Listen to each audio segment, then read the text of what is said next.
Dick and I just got out of the movies, old sport. We went to see Baz Luhrmann's latest film. It's The Great Gatsby. We've been anticipating this one for a couple of months now. What'd you think, my friend? I was excited to see this movie. I really was. And, I was not. And listen, there are some beautiful shots in this film. All of this pomp and circumstance and unbelievable CG fidelity. And at the core of the film, it's kind of boring. Who is this Gatsby? Do you know him? War hero. Mr. Gatsby doesn't exist. Gatsby? What Gatsby? Really? It's kind of lifeless. This is my least satisfying of all of Baz Luhrmann's work. I've never seen a Baz Luhrmann film before, and you know, on this show, if you watch every day, we see a lot of trash. Yes, we do. And I gotta tell you, this made me feel good about going to the movies again. And I really believe the relationship between Daisy Buchanan and Jay Gatsby. Yes. It kind of comes alive at like the center point in the film. The film just kind of washes over me up until that point. But once these two are together, and it's Carey Mulligan and Leo DiCaprio, and these guys have real chemistry in the film. I wish I'd done everything on earth with you. The thing I kept looking for, it's of course the substance over style. Yeah. I know what Luhrmann's MO is. I know that there's going to be a lot of flourishes. There's going to be a lot of imagery. There's going to be a lot of stuff taken from other points in time. It is like a time machine melange of a lot of different things. There's hip hop, there's disco, there's all kinds of dance numbers in this thing. This is, it's the most expensive Michael Jackson music video ever made without Michael Jackson in it.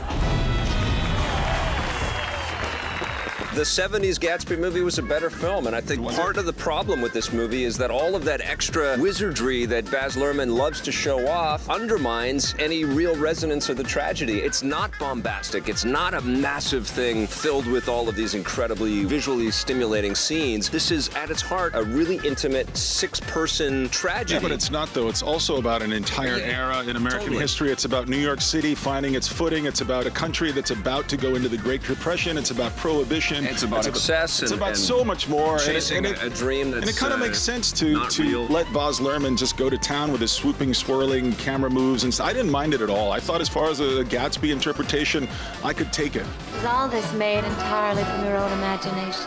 I feel like I've squeezed as much enjoyment out of the book that I possibly can. Sure. I can only read it so many times in my lifetime. And I was ready for this. I thought it was literary, it was flashy, it was colorful, it was alive. So I didn't look at my watch until the last like 14 minutes or so. It's so literary, though, that Baz Luhrmann actually projects words on the screen from the book. All kinds of things that I would normally mind. I kept giving this movie a free pass. And I'll tell you what, we watch a lot of movies on this show. Sure. And so many movies that we see, I know what the next scene is going to be. I know what the next word out of the next character's mouth is going to be. Everything is so predictable. Whatever movies most directors have seen, I've seen too, and I know where they're going. This one, I didn't know where it was going. Each scene, each little thing that the camera finds, it seems to celebrate and appreciate, and I was surprised. I had a good time. I had a good time seeing this. Is a certain type of genius, and you owe it to yourself to check out his other films. All of them have resonated more personally for me than this one does, and I feel like this one's not his best work at all. What are you going to give it? Chicago's on the line. I'm going to give it a 7 out of 10. Philadelphia's on the line.